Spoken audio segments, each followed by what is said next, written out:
Hello friends, आज हम बात करने वाले हैं सीटेट एनसीईआरटी ईवीएस नोट से रिलेटेड बहुत ही इम्पोर्टेंट टॉपिक के बारे में। तो फ्रेंड्स, अगर आप भी सीटेट एग्ज़ाम की तैयारी कर रहे हैं तो ये वीडियो आपके लिए बहुत ही इम्पोर्टेंट होने वाली है और वीडियो को आप बिना स्किप किए हुए एक बार लास्ट तक ज़रूर देखें, क्योंकि इस वीडियो में से ही आपके 15 नंबर का जो है क्वेश्चंस आने वाले हैं। तो फ्रेंड्स, अगर आपने अभी तक चैनल को सब्सक्राइब नहीं किया है तो वीडियो शुरू होने से पहले एक बार चैनल को सब्सक्राइब ज़रूर कर दें। तो चलिए फ्रेंड्स, हम स्टार्ट करते हैं। बांस और रस्सी से बने पुल भारत के असम राज्य में पाए जाते हैं। असम राज्य में बारिश बहुत अधिक होती है और कभी कभी घुटनों तक पानी भर जाता है। अब हम बात करते हैं ट्रॉली के बारे में। यह एक लकड़ी से बना हुआ झूला होता है जो लोहे की रस्सी पर लगी होती है और पुली की मदद से इस रस्सी पर यह सरकता है। 4-5 बच्चे इसमें एक साथ बैठ सकते हैं। अब हम बात करते हैं सीमेंट का पुल। यह सीमेंट ईंटों तथा लोहे के सरियों से बने होते हैं। बल्लम बल्लम केरल में नदी पार करने के लिए प्रयोग किया जाता है। बल्लम लकड़ी की एक छोटी नाव होती है। ऊंट गाड़ी राजस्थान में एक जगह से दूसरे जगह आने जाने के लिए ये ऊंट गाड़ी का प्रयोग करते हैं, जो कि रेत में भी ये चल सकती है। अब हम बात करते हैं बैलगाड़ी के बारे में। मैदानी इलाकों के गांव में अक्सर ये प्रयोग में लाई जाती है। जुगाड़ यह आगे से मोटर बाइक जैसी दिखती है पर पीछे से लकड़ी के फट्टों से बनी हुई होती है। घने जंगलों में दिन में भी अंधेरा रहता है और सन्नाटे में भी पंछियों और जानवरों की आवाज़ें सुनाई देती रहती हैं। बर्फ़ पर पैर जमाते हुए ध्यान से चलना चाहिए। ताज़ी बर्फ़ में पैर धंस जाते हैं और अगर बर्फ़ जमी हुई हो तो पैर फिसल भी सकते हैं। उत्तराखंड में ऊबड़ खाबड़ पथरीले रास्ते पाए जाते हैं। पंछियों के कान दिखते नहीं हैं, लेकिन उनके सिर के दोनों तरफ छोटे छोटे छेद होते हैं। यह पंखों से ढके हुए होते हैं और इन्हीं की मदद से पंछी सुनते हैं। छिपकली के भी छोटे छेद जैसे कान होते हैं जो बहुत ध्यान से देखने पर ही दिखाई देते हैं। मगरमच्छ के भी छोटे छेद जैसे कान होते हैं, लेकिन आसानी से ये दिखाई नहीं देते। जानवरों की खाल पर जो डिजाइन होते हैं उनके शरीर पर बाल होने के कारण होते हैं। अब हम बात करते हैं हाथी के बारे में। एक बड़ा हाथी एक दिन में 100 किलो से ज़्यादा पत्ते और झाड़ियाँ खा लेता है। हाथी बहुत कम आराम करता है।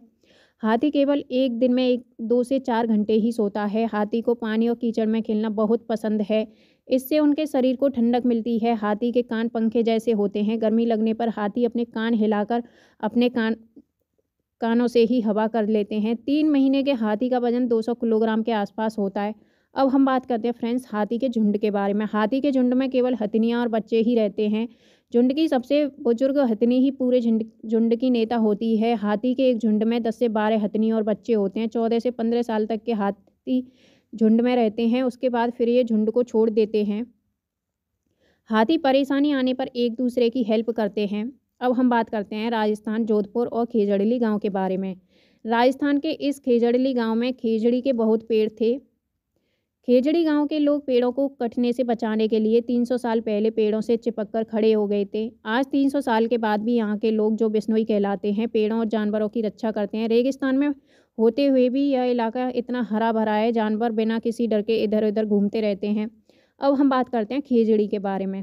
यह पेड़ रेगिस्तानी इलाकों में खूब पाया जाता है। इसे ज़्यादा पानी की ज़रूरत नहीं होती। इस पेड़ की छाल दवा के काम में आती है और इसकी लकड़ी में भी कभी कीड़ा नहीं लगता।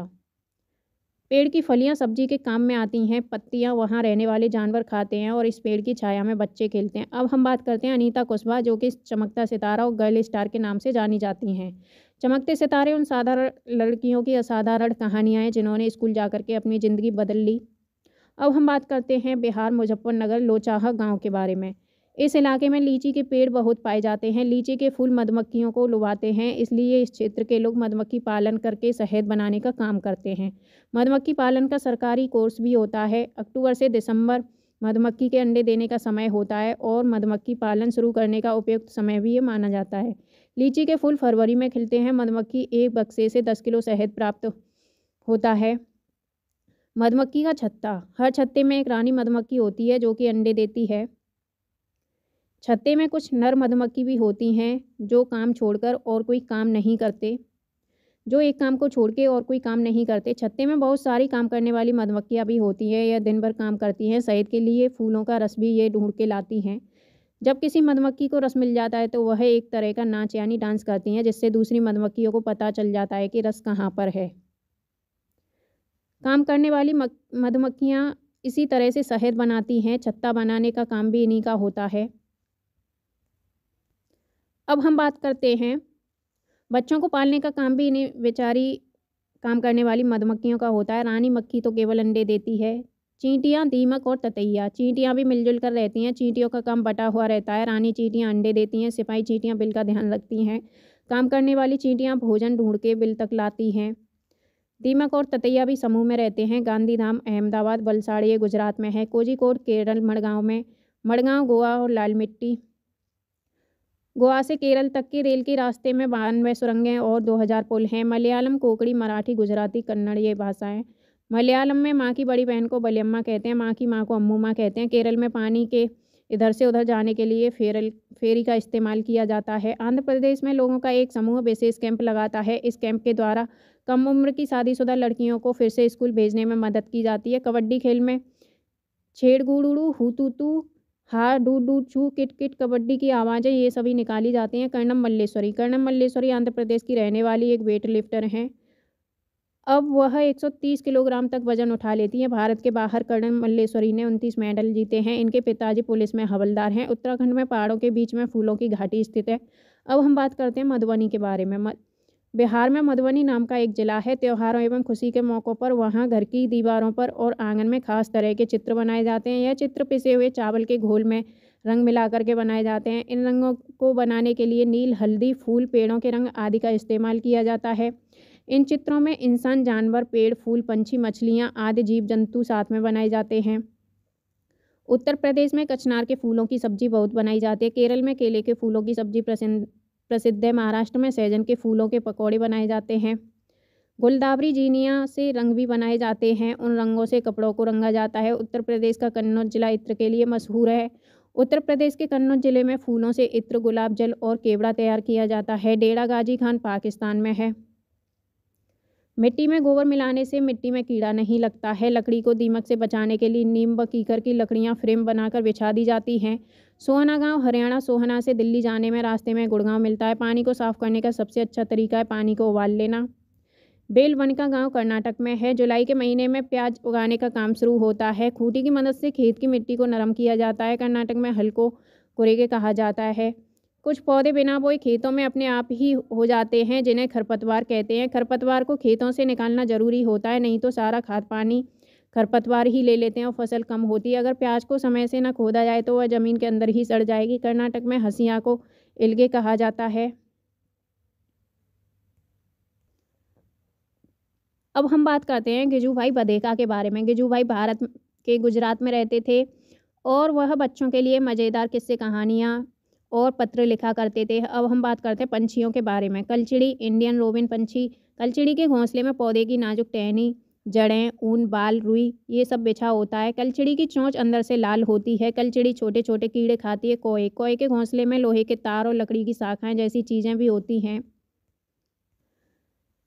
कोयल अपना घोंसला नहीं बनाती। कोयल कोए के घोंसले में अंडे देती है। कौवा अपने अंडों के साथ कोयल के अंडे भी सेता है। कभी कभी कोयल कौवा के अंडे को फेंक देती है और अपने अंडे उसमें रख देती है। कौवा पेड़ की ऊंची डाल पर घोंसला बनाता है। फाख्ता कैक्टस के कांटों के बीच या मेहंदी के मेड़ पर यह घोंसला बनाता है। गौरैया अलमारी के ऊपर आईने के पीछे यह घोंसला बना लेती है। कबूतर पुराने मकान या खंडर में घोंसला बनाते हैं। बसंत गौरी या गर्मियों में पेड़ों में टुक टुक करते रहते हैं और पेड़ों के तने में गहरा छेद बना के उसमें अंडे देते हैं। दर्जन चिड़िया अपनी नुकीली चोंच से पत्तों को सी लेती है और उसके बीच की बनी थैली को अंडे देने के लिए तैयार करती है। शक्करखोरा यह किसी छोटे पेड़ या झाड़ी की लटकती डाली पर अपना लटकता हुआ घोंसला बनाती हैं। शक्करखोरा अपना घोंसला बाल, बारीक घास, पतली टहनियाँ, सूखे पत्ते, रुई, पेड़ की छाल के टुकड़ों, मकड़े के जाले और कपड़ों के चीथड़ों से अपना घोंसला बनाते हैं। अब हम बात करते हैं नर बीवर पंछी के बारे में। अपने अपने ये घोंसले अलग अलग बनाते हैं। मादा बीवर पंछी नर के बनाए हुए घोंसलों को देखती है और उसमें से जो उसको सबसे अच्छा घोंसला लगता है उसमें अंडे देती है। पंछी केवल अंडे देने के लिए घोंसला बनाते हैं। जब अंडों से बच्चे निकल जाते हैं तो वो घोंसला छोड़ के ही भाग जाते हैं। घोंसला छोड़कर पंछी अलग अलग जगहों पर चले जाते हैं, जैसे पेड़, जमीन और पानी में। जानवरों के बारे में अब हम आपको 4th क्लास के EVS के NCERT के नोट्स बताने वाले हैं। गाय के दांत पत्तों को काटने के लिए छोटे होते हैं। घास चबाने के लिए पीछे के दांत और चपटे और बड़े होते हैं। बिल्ली के दांत नुकीले होते हैं जो मांस फाड़ने और काटने के काम में आते हैं। अब हम बात करते हैं सांप के दांत। सांप के दांत भी नुकीले होते हैं, पर वह अपने शिकार को चबाकर नहीं खाते बल्कि पूरा निगल के खाते हैं। गिलहरी के दांत हमेशा बढ़ते रहते हैं, क्योंकि गिलहरी के दांत काटने और कुतरने के कारण हमेशा घिसते रहते हैं। पर्यावरण शिक्षा केंद्र अहमदाबाद में है। गंदा पानी पीने से दस्त और हैजा हो सकता है। दस्त या उल्टी में शरीर का बहुत सारा पानी बाहर निकल जाता है, इसीलिए पानी की कमी को पूरा करने के लिए थोड़ी थोड़ी देर में पानी को पीते रहना चाहिए। कर्नाटक होलगुंडी गांव, बच्चों की पंचायत भीमा संघ होलगुंडी गांव, नल्लामड़ा आपका आंध्र प्रदेश में, बाजार गांव महाराष्ट्र में। घास की जड़ें बहुत मजबूत होती हैं, इन्हें खुरपी से ही खोद के निकाला जा सकता है। घास का पौधा जितना ज़मीन के ऊपर होता है उससे कहीं ज़्यादा ज़मीन के अंदर ये फैला हुआ होता है। बरगद के पेड़ की लटकन उसकी जड़ें होती हैं, वे टहनियों से निकलती हैं और बढ़ते बढ़ते ज़मीन के अंदर चली जाती हैं। बरगद की लटकन वाली जड़ें मजबूत खंभों की तरह पेड़ को सहारा देती रहती हैं। आप कोई हरा पेड़ नहीं काट सकते, भले ही उसे आप ही ने क्यों न लगाया हो। पेड़ काटने के खिलाफ कानून है, अतः इसके लिए सरकारी दफ्तर से लिखित में नकल लेनी पड़ती है। रेगिस्तानी ओक पेड़, रेगिस्तानी ओक पेड़ ऑस्ट्रेलिया के रेगिस्तान में पाया जाता है। इसकी ऊंचाई 11 से 12 फीट होती है और पत्तियां बहुत ही कम होती हैं। इस रेगिस्तानी ओक पेड़ की जड़ें 200 से 300 फीट की गहराई तक चली जाती हैं, जब तक कि वे पानी तक न पहुंच जाए। रेगिस्तानी ओक पेड़ के तने में पानी जमा होता रहता है। जब कभी इस इलाके में पानी की कमी होती है तो वहाँ के लोग इसके तने के अंदर पतला सा पाइप डाल करके पानी को निकाल लेते हैं। अब हम बात करते हैं बिहू का त्यौहार। बिहू का त्यौहार असम में चावल की नई फसल कटने पर मनाया जाता है। भेलाघर, असम में घास और बांस से बना हुआ घर होता है। उरुका, बिहू से पिछले दिन की शाम होती है। बोरा व चेवा, चावल के 2 प्रकार हैं जो पकने के बाद चिपचिपे हो जाते हैं, इसे असम में खाया जाता है। चेवा चावल ताव कढ़ाई को आग में रखकर उसमें पानी उबालेंगे और भीगे हुए चावल से भरी हुई कढ़ाई इस पर रख देंगे तथा उसे केले के पत्तों से ढक देंगे। थोड़ी देर बाद चेवा चावल खाने के लिए तैयार हो जाते हैं। असम में चाय के साथ पेठा दिया जाता है। पीठा जो है बना हुआ केक है जो भारत के असम, उड़ीसा और पश्चिम बंगाल में ज़्यादा खाया जाता है। बिहू त्यौहार में औरतें पीले रंग के कपड़े पहनती हैं, लड़कियां रंग बिरंगी मेखला चादर पहनती हैं। भात सुक्तो चावल और रसे वाली सब्जी को कहते हैं। पोचमपल्ली जिला आंध्र प्रदेश में, इस जिले के अधिकतर लोग बुनकर हैं, अतः इस बुनाई को पोचमपल्ली के नाम से जाना जाता है। कुल्लू की शॉल, मधुबनी पेंटिंग, असम की सिल्क, कश्मीरी कढ़ाई। मलयालम में चिट्टयप्पन को पिता का छोटा भाई और कुंजमा पिता के छोटे भाई की पत्नी को कहा जाता है। केरल में मसालों का बगीचा है। लेफ्टिनेंट कमांडर वहीदा प्रिंचम जो हैं पहली महिला जिन्होंने पूरी परेड की कमान संभाली। घन्ना मंडी गांव राजौरी जम्मू कश्मीर में है। जब परेड होती है तो पीछे की 4 टुकड़ियां चलती हैं। पूरी परेड में 36 निर्देश देने होते हैं। स्किटपो पुल लद्दाख का एक गांव है। लद्दाख में माँ को आमाले, पिता को बाबाले, बाबा को मेमेले कहा जाता है। फ्रेंड्स, अगर आपको ये वीडियो अच्छी लगी हो तो प्लीज़ चैनल को सब्सक्राइब करके वीडियो को लाइक और शेयर करें। Thank you.